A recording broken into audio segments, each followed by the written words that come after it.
guys. Welcome to Glitter and Garbage. I'm Justine Marino, joined today by someone I have not spent enough time in person with. Yeah, not since the apocalypse. Literally one of the last people I saw before... The day before. The world shut down for COVID. She is one of the most talented people I know. That's very kind. Actress, singer, dancer, Broadway baby, Carly Jibson. Hi. Yay. Thank you so much for coming on. Thank you for having me. This has been a long time coming. I know it has, and it's just fate. I just want everyone to know we both have the same obnoxious, sparkly Starbucks. Just trying to get a sponsor or another cup. I'll take another cup. I'll take another cup. These are not cheap. They're really not. Yeah. I waited for this one to go on sale. Oh, you did? Yeah. Again, this was a gift. Thank you, Tiffany. Love you so much. Tiffany, I also like gifts. Tiffany, I'll get you her address. No, I am so excited to have you on. So over the break, you guys, I know the holidays are over, whatever, but we're going to briefly go back in time to the holiday season because you were in one of my favorite. I had two favorite. Did you really? Don't just say this because I had two favorites. It was yours and Jimmy Yang's with Nina Dobrev from like 2 years ago. It was called Love Hard, but I didn't see that one. It's great. It's Netflix. Okay.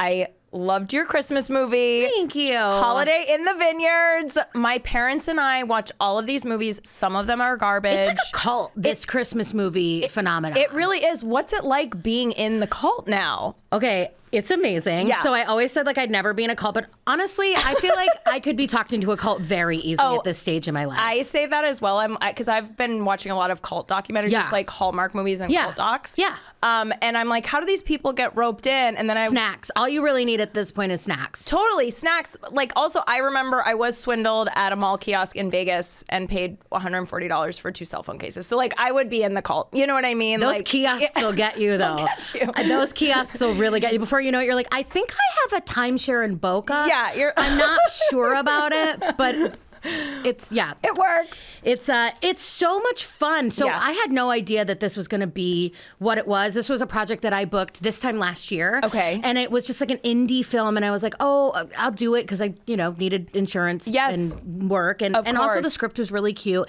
And it's an independent company called ESX that had put out a couple other movies that were really adorable, and I thought, okay, I'll just do this. Yeah.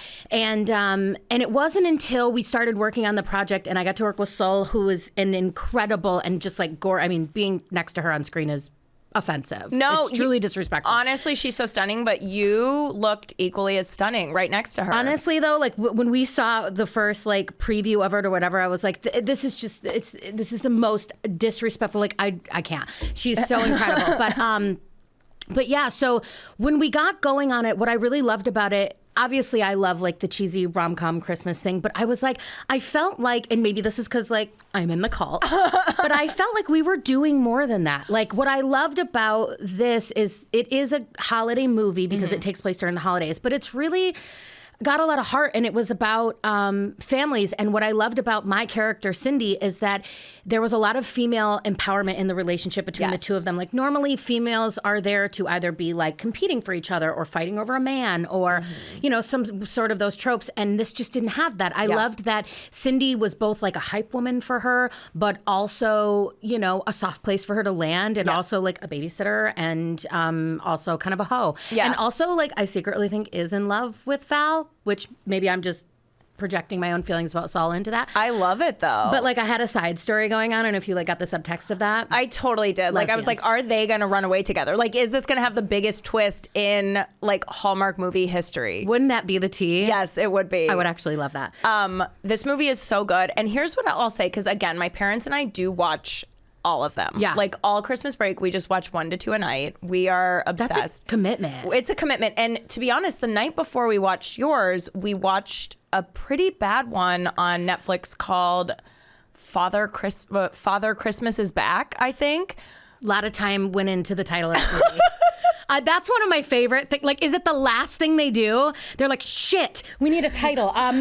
Father Time of Christmas. Yes, exactly. Just go. Whatever, just throw it up. Who cares? It feels that way sometimes. It does. But this one, I was surprised it wasn't good because it was an all-star cast. It was Elizabeth Hurley, Kelsey Grammer. That's legit. Yeah, no, it was legit. What's his name? John Cleese. Like, it was all like bangers. Like Mel Brooks, John Cleese? Like Monty Python. Yeah. My goodness. So we were like, this will be great. It has a great cast. I'm obsessed with Elizabeth Hurley. Yeah. She smoking hot. still so smoking hot. Yeah. She's almost 60. She can still get it. Can get it. Yeah. 100%. Fully can get it. Like, 100%. I think she was playing 40 in this movie. And I'm like, yeah, I buy it. You're like, fine. I'm into it. I throw away the receipt. I'm buying it. Exactly. I'm in. It was so bad when I tell you that we were like, oh, fuck, if these actors are in this bad way. So then we were scrolling through and your movie came up, which is also on Netflix, right? Yes. It's a blur because I call them all Hallmark movies, you guys, just so you know the genre. Yeah, exactly. But we come across it, and I had seen you post about it a little bit, and I was like, oh, my friend's in this. Let's watch it. And we loved it so much. We felt so spoiled because the acting, number one, the acting is so good in this movie. And I think that's what really sets it apart from a lot of the other ones. No disrespect. I know sometimes it's like you're going for that more cheesy, kind of comedic, campy thing. I think the thing that people do have to remember in these films too is oftentimes because they're so formulated, they're filmed in about 10 days. Yes. So you are getting maybe 1 or 2 takes in those turnarounds. So I think a lot of that plays into it as well. Totally. You know, it's so paint by numbers. Yeah. And this, you know, we shot over 3 weeks, which is not a lot of time. It's not a lot of time, you guys. But we had a great, Alex, our director, was just really great at being able to keep those moments really grounded and sort of based in some sort of reality and intention, right? Yes. Like that's, you know, it wasn't like, I have a secret, I am Santa. Yeah, exactly. Like, and that was the twist. You were like, twist? Who knew?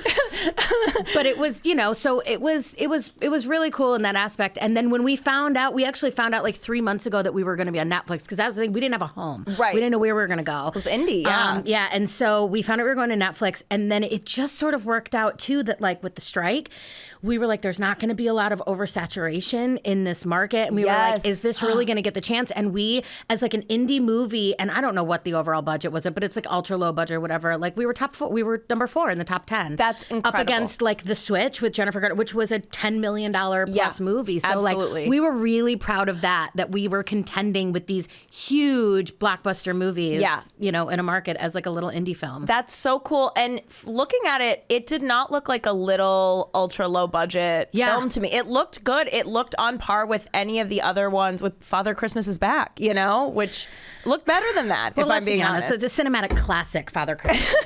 Everyone loves it. It's going to be in the Library of Congress. It really is. But it deserves its spot. It does. Give it its right, you know, it's props. I have to say though, we love this movie so much. I put up a little clip of you saying so. Literally, my dad was laughing out loud. Like we were all laughing out loud, like just crushing with the Merinos during the holidays. So hats off to you. Thank you.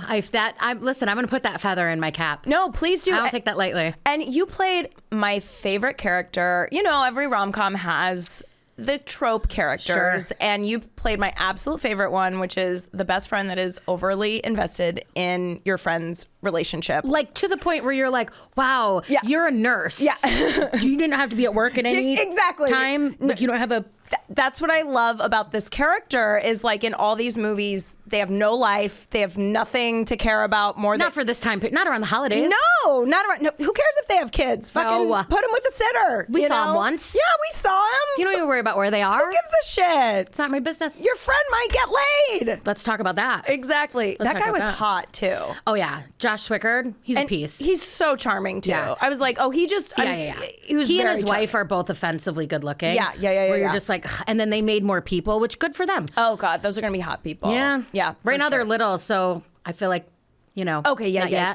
But then soon. But later they will be like, you know, like when Angelina and Brad had kids. Absolutely. You're like, those kids are gonna be hot. Yeah. They're going to be hot? Now. Not now. Not now. Later in life. No prostituting. Yeah, no, not on this. Although to me, you're so adorable and tiny. I feel like you could easily, giving toddlers and tiaras cupcake hands. You are giving toddlers and tiaras. Like I'm a Polly Pocket. I'm like a cake topper. You're so teeny. How tall are you? I'm 4'11", but if you ask my slate, I'm 5'1". I love it. See, not only guys lie about their height in this industry, but I feel like as a female, it's good good to be on the shorter side because so many of the guys are pocket pals. I do just push the narrative of 5'1" because you'll rarely ever find me in a flat. Right. So that's where I'm going to be anyways. Right.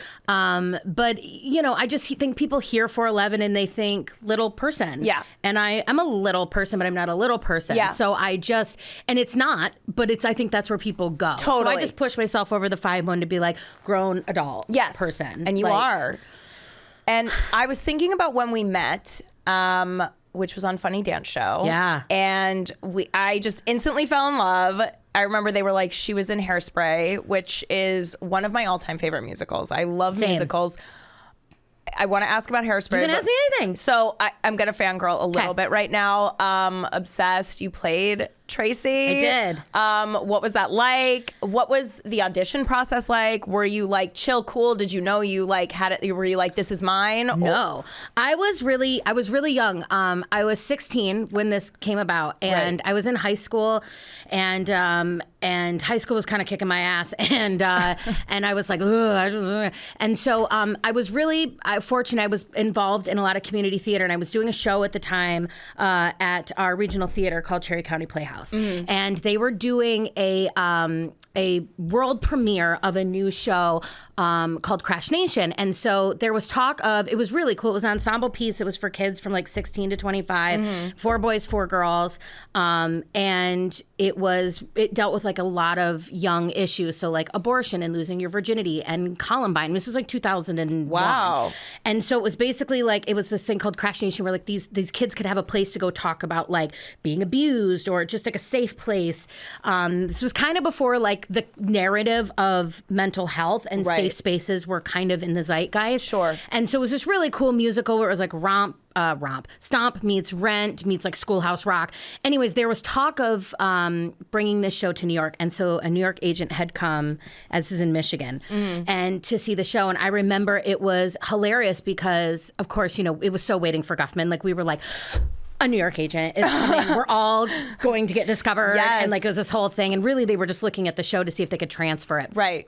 And I just happened to be in a fortunate position at the time where Brett Adams, who later became my agent, he passed many years ago, but at this like 20 some odd years ago. But he saw me in the show and had Hairspray at the time had come across his desk and he just thought I would be perfect for it. And he like tracked me down, and it was my senior year of high school, and called my home phone because we were like in the phone book. Right. In my little modest 2-bedroom, 1-bathroom, 1,000 square foot house with my mom and my brother. Aww. And there was a phone call that changed my life. Yeah. I mean, it wasn't that simple, but it was a process of basically them bringing me into the fold. So once I got, I hadn't moved to New York yet. It was still my senior year.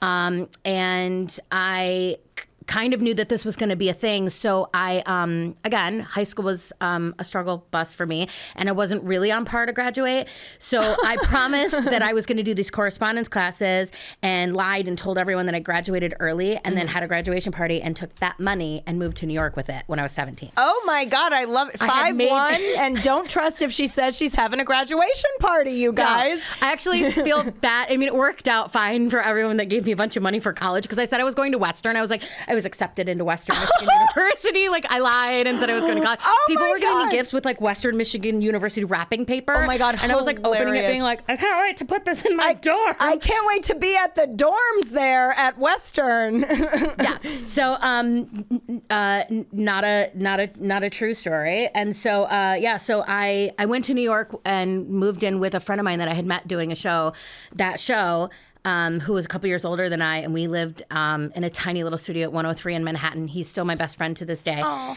And then I started the audition process, which was really crazy. It was it was over the period of like 9 months, and I had like 10 auditions, and they really vetted us. We started with a big group. So what happened was when I first got the phone call, they had told me that the show was coming about. They wanted me to come in. Right. Then I got the call that they were going to end up going with the girl that they had been using in the workshops. They were doing an out of town in Seattle, which was Marissa. Sure. And so they were like, but listen, stay tuned because this show is going to be a big hit. There's going to be a tour. There's going to need replacements, whatever. And that's when I was like, I can't wait. I'm just going to go. And Yeah. it was like, that's all I needed to hear. Like, Yeah. I just was like, I just needed that little bit for me to take off. And so we started a really big group of us. In that group was Keala Settle. Keala Settle actually was my understudy on the tour. Wow. And so it was basically any thick girl from the ages of like 16 to 30 in New York at the time was like in the fold for this. Right. And so they vetted us down and down and down, and we would just go in and do like dance combinations, and they have us do the songs over and over again. And I think they really wanted to see who had what it took to not only like hold an $11 million show on your shoulders, but also the stamina to do it. And it was really intense. And I was just really young and not necessarily naive, but I had that kind of fearlessness that you can only have from ignorance. Yes. You know what I mean? It really only comes from being like, everything's going to work out. You get older and you're like, everything's going to fall apart. Yeah. It kind of goes the other way. Yeah, it does. And so that was kind of the chutzpah that I went with. And it took about 9 months, and then I got the call. There was 4 of us left. It was myself, Kathy Breyer, Keala Settle, and Shannon Durag. And Marissa was leaving the show, and we knew that the 4 of us were going to get placed somewhere. Yeah. So there was a tour, so they were going to need a Tracy and an understudy, and then they were replacing Marissa and a new understudy on Broadway. And then I got the call that I was going to be originating the tour. Oh, which was crazy. I was with my mom at the time, and I was in New York, and I had like $6 of my graduation money left. Thank God, because I was like, so you were getting ready to head to Western. It was one more box of chicken fried rice, and then I was gonna be on my way, which I ate a lot of. Oh, I miss New York Chinese food. Oh, I know. I feel like LA just doesn't. It's trash. It's not good Chinese food. There's tacos. We got it, but handled. Great, but the house down. Yep. Chinese food. Yep. Absolutely not. Not there. So yeah, I went on the road, and then I was on the road for like 7 months. I was supposed to do a year, and then I got the call that the girl that was doing it, not my business what happened, but she was no longer going to be doing it, and that they were pulling me off the road to go to New York. Oh, and so dream. You'd think dream, but funnily enough, I was sad because I was like, I remember my friends were like, you're insane, but I was so close with the touring company, right? And I was like, oh, can Keala go? Like, I just want to stay on tour. And my friend Leonard had to sit me down and be like, girl, you're about to go be on Broadway. Hairspray on Broadway, yeah. And I think I was just so, I don't know. None of it was like really registering. And so I went, it was May 2004, and I had my, it would be 20 years this year. And I had my Broadway debut, and I was 19 years old. Oh my God. Yeah. Wow. And it was all the things. It was a fast track education in the business, in life, in money management, in people management. Mm-hmm. I learned a lot of things the hard way. I got my heart absolutely stomped on. There were people I thought were my real friends that I found out later were not. It was just a lot of hard lessons. It's hard. And just trying to manage sort of the vastness of how big it is. And then also, like, I was a child, so I was like super rebellious. And also I grew up really poor, and I had money, and they put me up in an apartment, and I had a car that drove me to work. And like, I just didn't know how to handle all of it. I didn't have any of the resources or life skills to really be able to deal with it. So I made a lot of mistakes. It's a bittersweet memory for me. And then I did the show for another year and a half in New York, and total I did about 2 years. Wow. And then I was absolutely like toast. Yeah. You're like, I cannot sing. But it was, it was amazing. Looking back on it now, it's almost like a fever dream in the way that, like, I know it happened to me because I do remember it, but it's so removed. Yeah. Like, it wasn't until, I think because I had so much bittersweet feelings about it, it's hard when it's the thing that you love more than life itself, and then you find out that it's a business. It's a monetized business. Yeah. And that changes it a little bit. You know what I mean? Yeah. It's like all your dreams come true at 19, but you're like, but it's not what you thought it would be, and you don't have the wherewithal to differentiate that. Right. As a grown-up, you're like, of course not, because dreams are, what I mean? But as a child, I couldn't. I couldn't understand why things were certain ways. And so it was the most incredible and difficult time of my entire life. Yeah. That's so cool, though. That's, iconic. Yeah. Truly iconic. Yeah. I just saw the tour when it came through here. I think was it at the Nokia? Did you go see it? Oh yes. Yeah. With oh my God, Nina West. I was like, don't Nina let me West. blank. I know. So my friend Leonard that I was telling you about, that I did the show with. This is how full circle this is. We did Crash Nation together. That's the show I got discovered in. When I moved to New York, I moved in with him and lived with him. When I booked the tour, 3 months later, he called me. He was like, "You're not gonna believe this. I booked the tour." We went on tour together, and then he became the assistant director of that tour that just came through. So I went as his date. Oh, that's so cool. And so it was a really full circle moment for us to go. And that is the first time I have sat through that show since I did it. Really? I've never been able to sit through it. Did you see the movie and enjoy the movie? I did not. When the movie came out, first of all, I love the original, obviously, John Waters, amazing. But then when the musical came out, I mean, obviously I love like Disney musicals growing up, but like I had never really gotten into musicals in that way, like Broadway musicals. And that just opened my world up to it. And I remember I was a tour guide at Universal and I would listen to the soundtrack. What a great job for you, by the way. It was a That good is a job. Great job for you. Thank you so much. I might need you to reenact that over a cocktail sometime. Oh, I will do it. I need the whole speech. Girl, I have stories. Let me tell you. bet. I still have part of it memorized for sure. But I would just walk in, this little 23-year-old with like big dreams and like in my khaki shorts and my backpack listening to Good Morning Baltimore. precious. It really was so cute. And clearly now I have a podcast, so it all worked out. Look at you. Look at us. Look at God. Look at God. No, but I love that musical so much. It is one of my top favorites. So you were into musicals, like, I'm assuming. Honestly, I wasn't. This Really? is what's weird about me. So Interesting. I was into rock and roll music, and I wanted to be in a rock and roll band, but there were no openings for like a lead singer for a 6-year-old at the time. So naturally, I got into theater. It was the only outlet for me to sort of, have that sort of like musical outlet. I was trying to think the whole time. You know when you're like, think of another word for outlet? Like this whole time I was like, it'll come to me, and you trust that it'll come, and then it doesn't come, and you're like, motherfucker. That happens all the time. So time. I was like, I'll just say outlet again. Yeah, just say it. Just say outlet again. So yeah, there was, so I just kind of got into it, but it's funny because I didn't grow up in it and the education of it. And so like my very first time meeting Patti LuPone, I had no idea who she was. Really? And we were on tour. We were in Rochester, and I think her and her husband, I don't know if they're still together, but they had a house up there at the time. Yeah. And so they came and saw the show, and they had put me in the big dressing room, and it had like a green room attached to it. And there was a whole bunch of hoopla going on in the green room or whatever.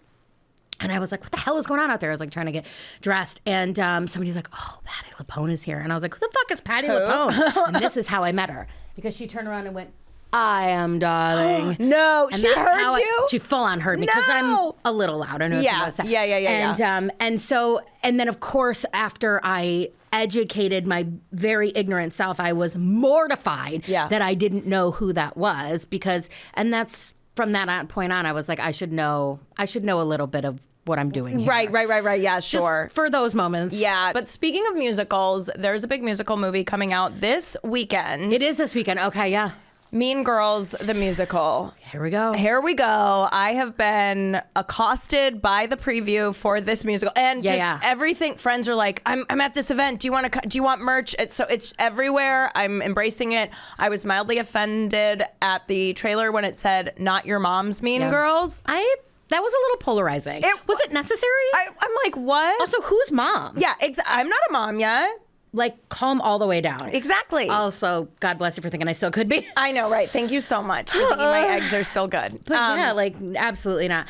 I don't know much about it other than I know that Renee Rapp is a smoking hot piece. Oh yes, she's so hot. And that's it. I never saw the musical. Did you ever see it? No, I didn't see the musical. I've listened to some of the music, and I like some of the songs. Yeah. There's one really good one from what's Lizzie Kaplan's character? Janice. She sings that's really good that I love that is on like my regular rotation. I feel like I only kind of know it because my friend Lindsay Heather Pierce just did the tour. Oh, nice. And I feel like I saw her posting a bunch of things. Raise your right finger. That's the part I remember. Yes, that's my favorite song. The Raise Your Right Finger. It's very good. Whenever if someone fucks you over, listen to that song. Yeah.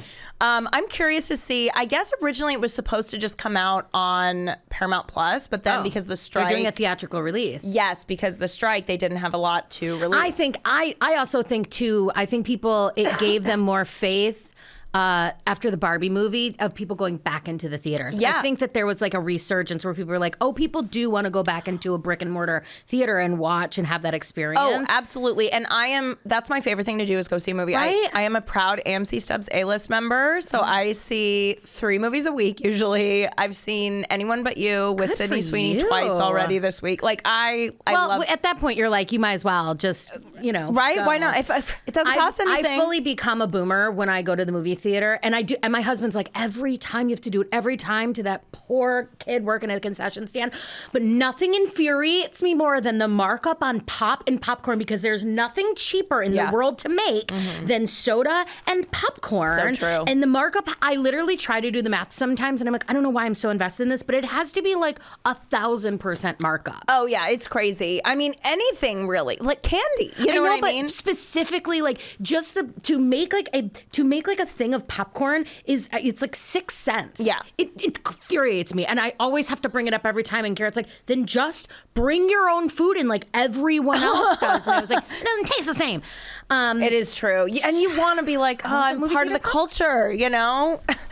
I want to walk into a movie theater exactly like this. With my big thing. I don't want to have to wear a lot of pockets and shove them in there. Bring a backpack to the movie theater and pull out a burrito. No, thank you. I mean, I've done it. I did once. Come on, public school. I did once bring kebabs into a movie. That's foul. Don't be that person. Absolutely not. Like in a Tupperware?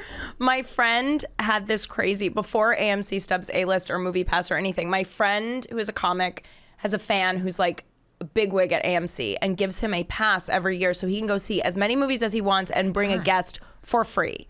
So I was his guest and we were on the road and we went to see one movie, went to go get food, came back like with like kebabs and like fully enjoyed another movie. I think it was Wolf of Wall Street. Sure. Well, that's a long one, to be fair. It's a long one. You need a protein. You do. That was a long one. The moral of these stories is like, I need fans, I think.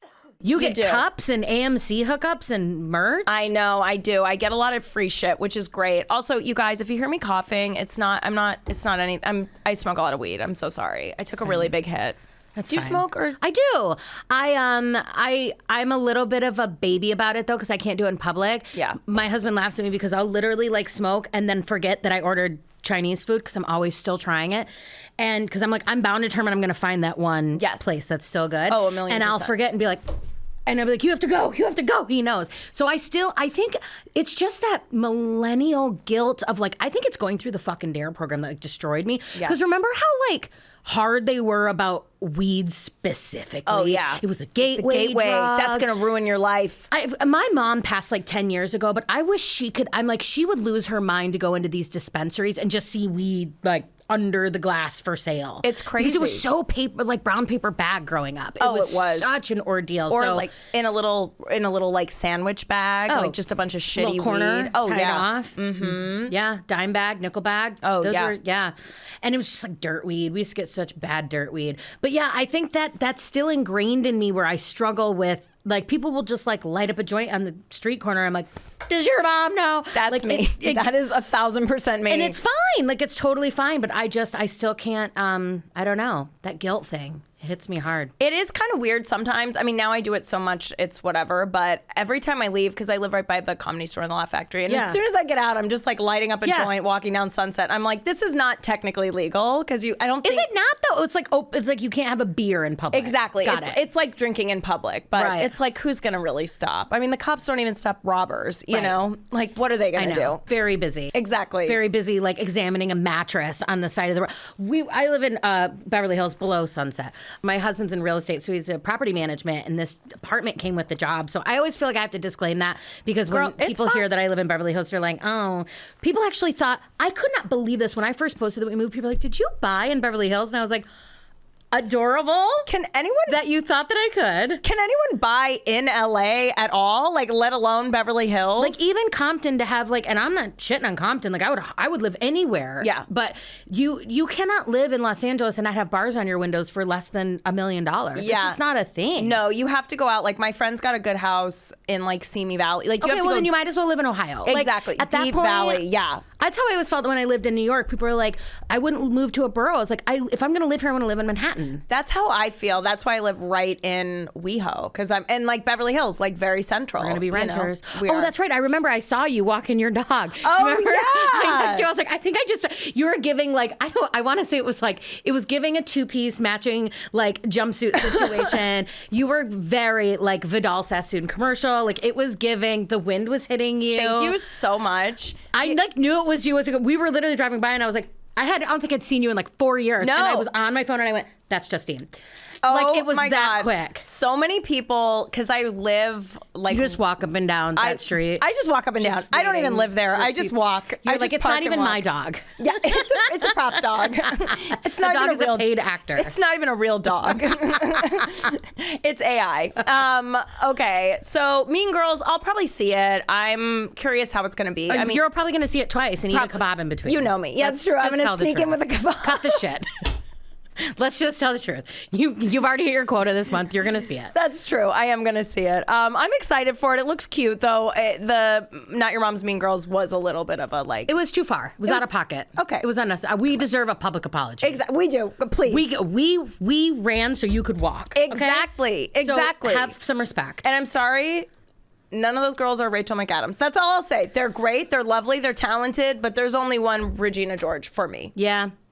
Yeah, I'm a little bit of a purist in that way myself. Yeah. It's hard. It's hard when they remake stuff. Yeah, it is. And it's hard too because these are singers, right. whereas the original is just actors. But yeah, I mean, Rachel McAdams was just like so fucking. She is such a good actress, like drama, and she's The really real star funny. of that movie was her lace front. Oh. Let's talk about that lace front, though. It was a quality lace front. So good. Really good. Oh my God. And just, whose hair is that long and blonde? Nobody's. That's why it wasn't real. It was That's not. why these expectations are unrealistic. They are unrealistic. Your hair looks amazing, by the way. Thank you. Most of it's fake. I appreciate you. See, my hair... Please don't hate me for this, you guys. I have a lot of hair, okay? Yeah. So when I see other people, I never question whether it's real or not. Like, to me, that's your hair. You're like, don't we all just have long, thick, luxurious hair? Aren't we all Vidal Sassoons? Aren't we? Literally.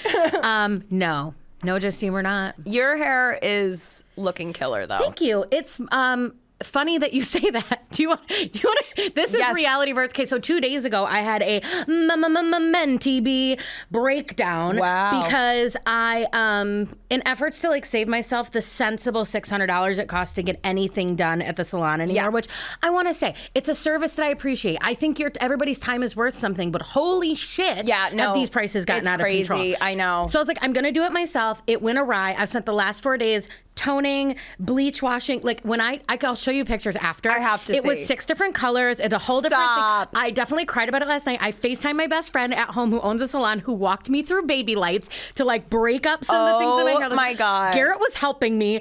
I'm not even kidding. I was like, I have to be on camera tomorrow. Oh my God. Oh my God. And this is reality. No. So like how hilarious that But you were I'm like, loving it. So, okay, so my mom's a hairdresser, so I've never really had to pay for hair services. I color my own hair. My boyfriend helps me with the back. I just cover my grays. yeah, you need help in the back. I need help. But when I started going to someone here, because I was like, okay, I can't just wait till I see my mom to get a haircut.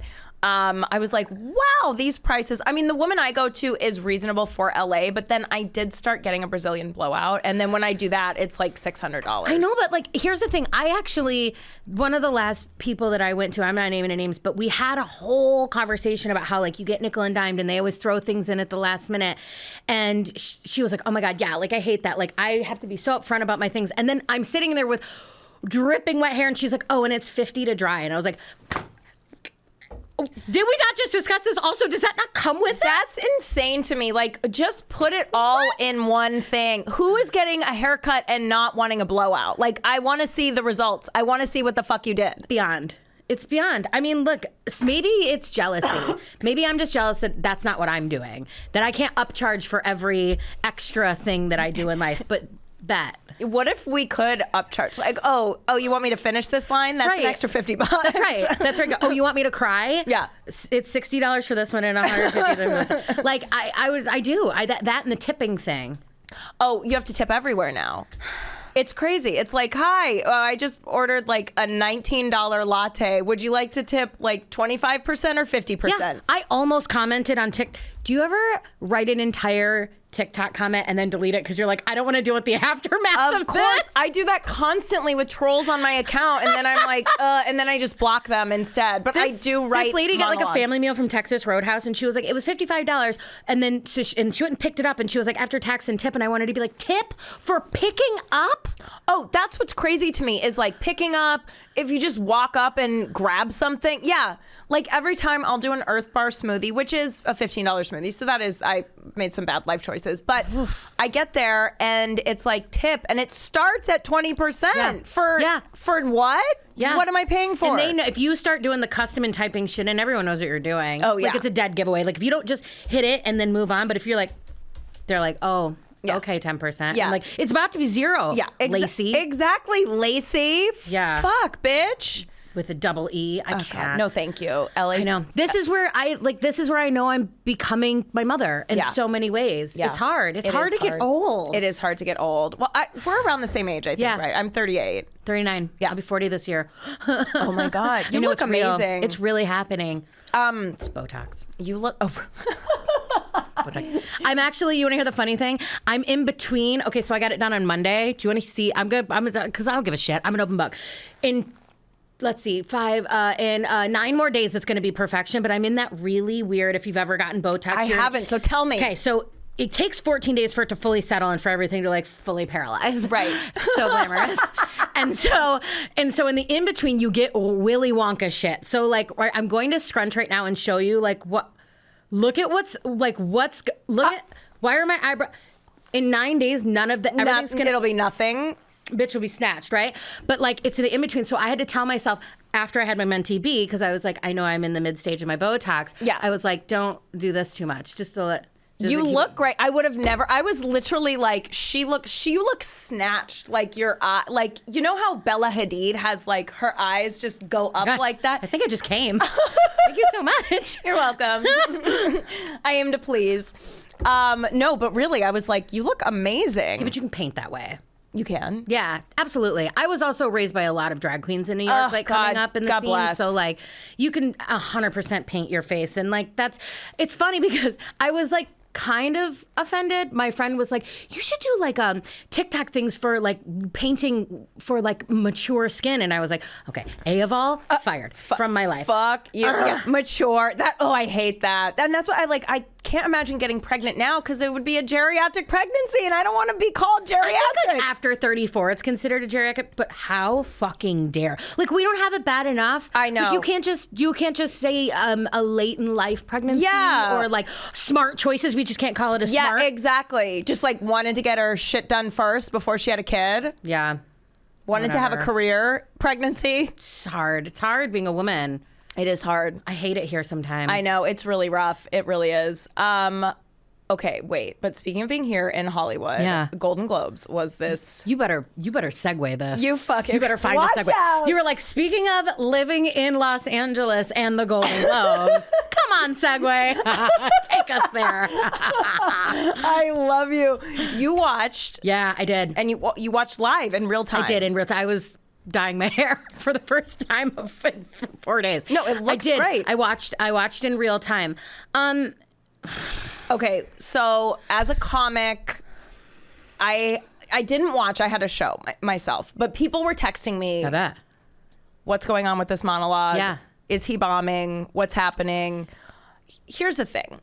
I've met Joe. He is a very nice person. I believe it. And I've seen him level the room. Sure. Like just crush. His last stand-up special was fantastic. Fantastic comic. People don't realize that doesn't necessarily translate to a host, especially a host that has so little time. That being said, You don't throw your writers under the bus. Yeah. Look, we were kind of discussing that. It's a thankless job. Yeah. It's a hard job to do because I think people are going in like this, right? Yeah. You have a very stuffy room full of a lot of money and power and people. And so depending on what approach you're going to take, are you going to try to like jab at people? Are you going to, you know what I mean? Everybody's a little on edge, right? Yeah. And so it's a difficult thing to do, and so I acknowledge that. Yeah. But I think the danger that look, I don't want to brag, but I'm not a stand-up. That is a huge brag.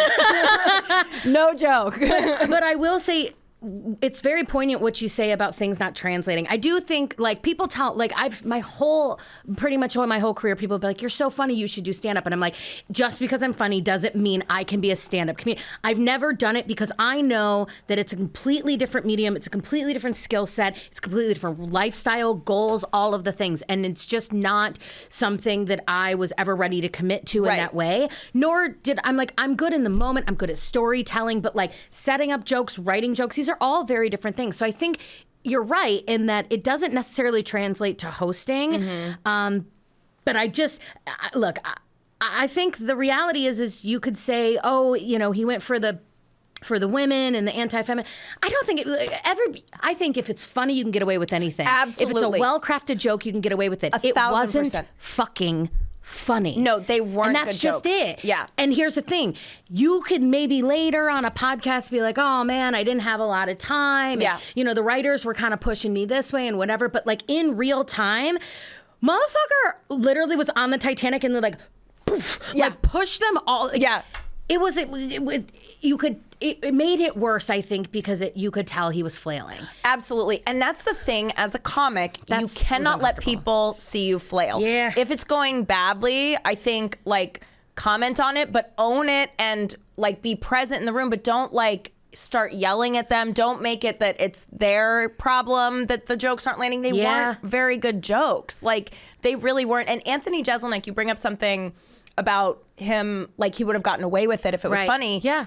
That's Anthony had this thing. It was like a viral clip that went around. I think it was on a podcast or something. Or I think it was on Theo Von's podcast a couple weeks ago, where he was talking about how nowadays comics just want to like be offensive they think they have to be edgy. Right. But if you're offending people, you're not getting away with it. Your job as a comic is to get away with it, to make it so funny that people forget it's offensive. Well, also, like, I always think back to, like, Chris Rock is one of my favorite comedians because he always has something to say. There's a reason he's saying what he's saying. Mm-hmm. It's not just like random joke, punchline. Like, it kind of always comes back to like this theme. And same thing with like Ricky Gervais also, like, I think is really smart in the way that the things might be provocative and a little divisive and a little polarizing, but they're going to make you think. Yes. And then he's in control the entire time. Yes. We're going to take you on this journey. It's going to get a little hairy and uncomfortable for a minute, but we're going to land nice and safe. Yes. I didn't feel fucking safe. That's the thing. I didn't feel fucking safe. That's the thing. You have to command the crowd and be in charge and own it. And I think that's what happened. I think at bare minimum, have a fucking plan. Absolutely. And also, the Taylor Swift joke, it just wasn't a good joke. Well, it just wasn't, you know what I mean? It just wasn't funny. It was like, these were dumb, I don't think it was offensive. I don't even know that the Barbie thing, you know, the fake plastic boobies was necessarily like, I mean, I'm a woman. I've heard so much worse. No, I wasn't. I was offended at that they weren't funny. That's like, it. Just make them funny. Just do better. Just do better. Do better. There was a great TikTok going around too of a woman who was like, I'll just show you how you could have done these jokes. Yeah. That it would have just, you know, been a little craftier. Yeah. I think that was really what it is. Yeah, I totally agree. But also, can we ask, what was the deal? Why did he only who was supposed to do it that didn't do it? So because of the writer's strike and the SAG strike, like, ending so close to the holidays, and then I think they didn't have a lot of time to prep, because normally they're prepping for months for this kind of thing. So I think everyone said no because there wasn't enough time. I mean, that's where I do have empathy for him in that way. Like, it's a big risk to put yourself out there. Yeah. And it's a huge platform for him in an arena that he's normally not known in. Right. So, like, kudos to that. Kudos for being like, fuck it, I'll try it. Yeah. You know what I mean? Because that is difficult to do. And they didn't all bomb. You know what I mean? Some of the stuff was good. I think the misstep was not necessarily the material itself. It was the fact that the moment, I think your true character shows in the moment where Absolutely. where you are failing. And I think that was hard to watch. Just It was. as an industry professional to be like, that was a cheap shot. Cheap shot. And like, imagine if that's like you're a writer and that's your first big gig and he's like shitting on you and throwing you under the bus. Also, I bet they were his jokes. I'm sure. Also, Buddy, come on. also something to Yeah, absolutely. call me Nostradamus, but something just tells me. Yeah, totally. What did you think about the wins of the night? I felt good. I was so glad Kieran Culkin won for Succession. I fucking loved Succession. I love Succession. I'm glad it took all the awards. It's so hard because, like, you know, I think, and I don't want to be Pollyanna about this at all. I mean, awards are weird to me because I still don't think I understand them. Again, like, I'm like, you know, like, I always thought, like the Hollywood, when you get a star on the Walk of Fame, like, I didn't know that was something you bought. Yeah. I didn't know that until, like, last Tuesday. So until Macaulay Culkin just got hit. Literally, and then somebody's like, I paid for that. And I was like, excuse me, what? So yeah, like I still don't understand. I know like you campaign for things and whatever. I as an actor am just so happy that the industry is coming back. Yeah. I'm happy to see as an actor when materials come in that the narratives are shifting from these really played out fucking tropes of like things are just interesting now and characters are have substance and we're telling good stories. And I think that was the most exciting thing is to see, you know, you have something like watching both Oppenheimer and Barbie at the same time be these huge box office successes and be so vastly different. I just think that's exciting. I'm just excited to see things come back again and hopefully be around narratives that people need to hear. Totally. So as far as the winning goes, I don't know, because like, did they buy them? I don't know how it works. That's a good.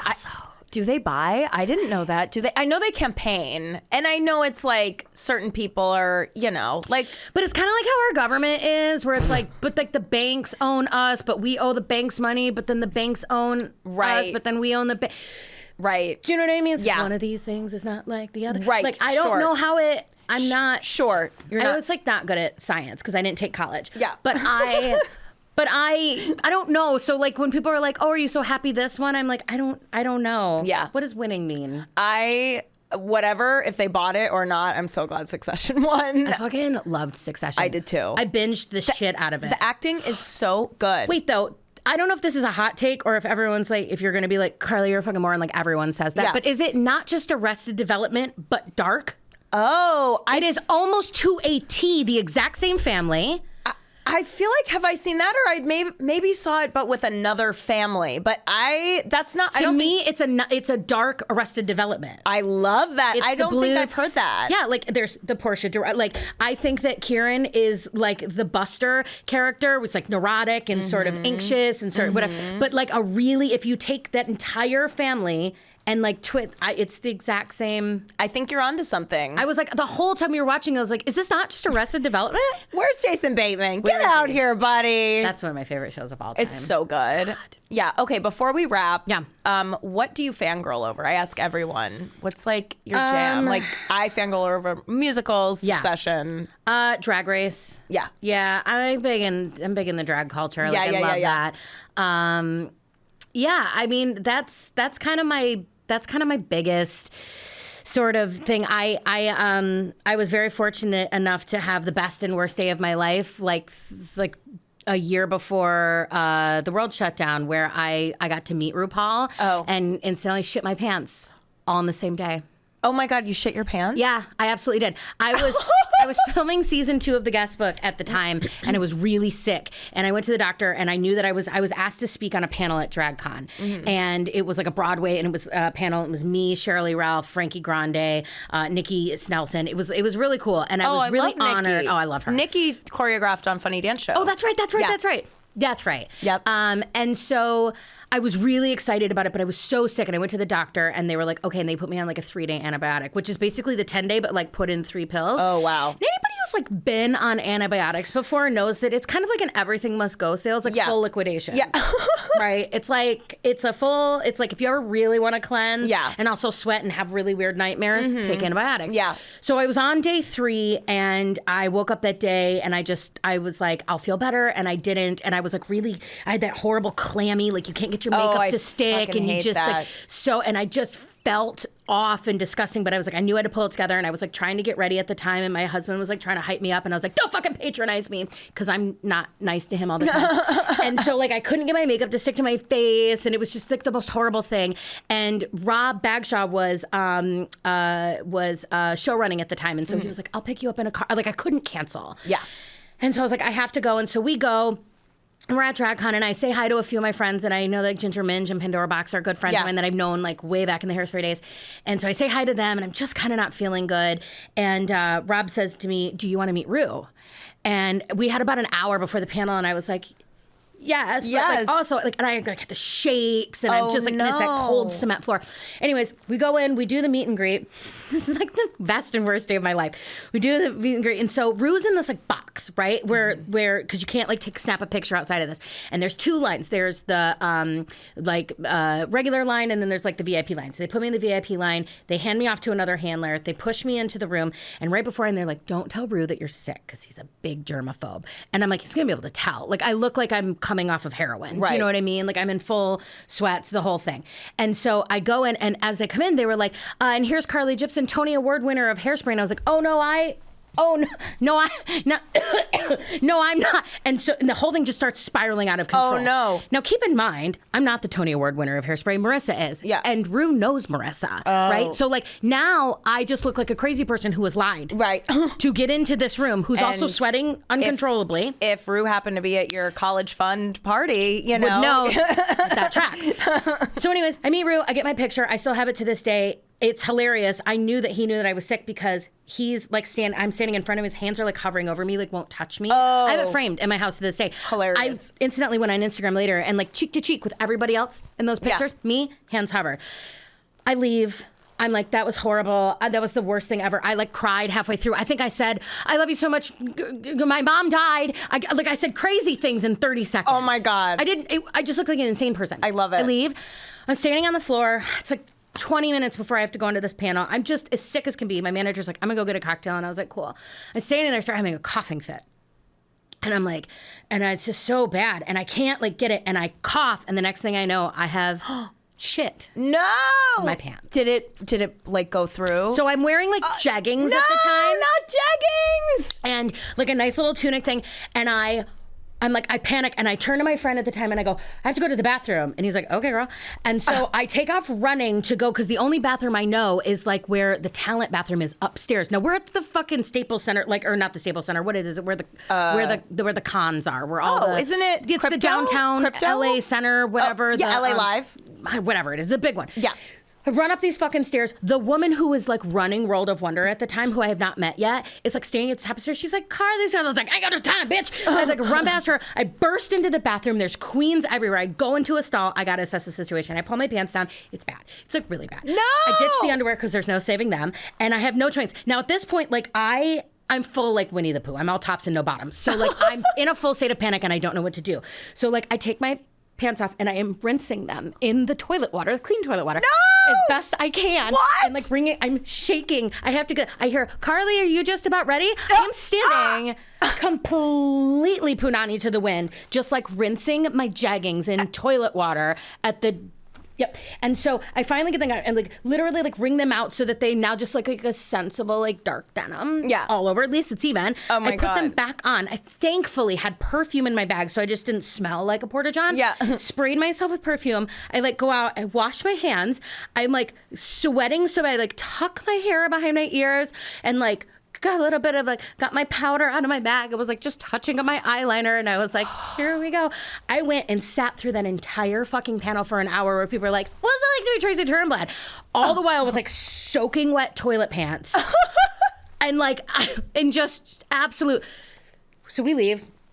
my manager comes to me and he was like, when I was like, yeah, we gotta go, you gotta get the car. And he's like, I think you did really good, all things considered. I was like, I shit my pants, get the car. And so we get in the car, we get home, and that night I'm laying in bed, just sick as shit. And my husband comes home and he's like, so how was it? Because he's like, you're always so hard on yourself. Like, you always make it such a big thing and you end up having a great time. And Right. how was it? And I was like, I didn't come home with the underwear I left with. I shit my pants. Oh my I God. was like, okay, that's a bad day. That's a bad day. But you know what? I can't think of a story that better encapsulates glitter and garbage. That was me. You know, that's you. That's life. Yeah. Glitter and It's garbage. so glamorous here in it Hollywood. is. It's the most glamorous. Just shitting our pants and Botox isn't set in. yeah, it's all Section 8 of Beverly Hills. exactly. That's what it is. God, I love you so much. Will you come back? Anytime. Okay, great. I would love to have you back. Where can everyone find you? Just at Carly Jibson. That's Jibson with a J. Yes, I'm sure.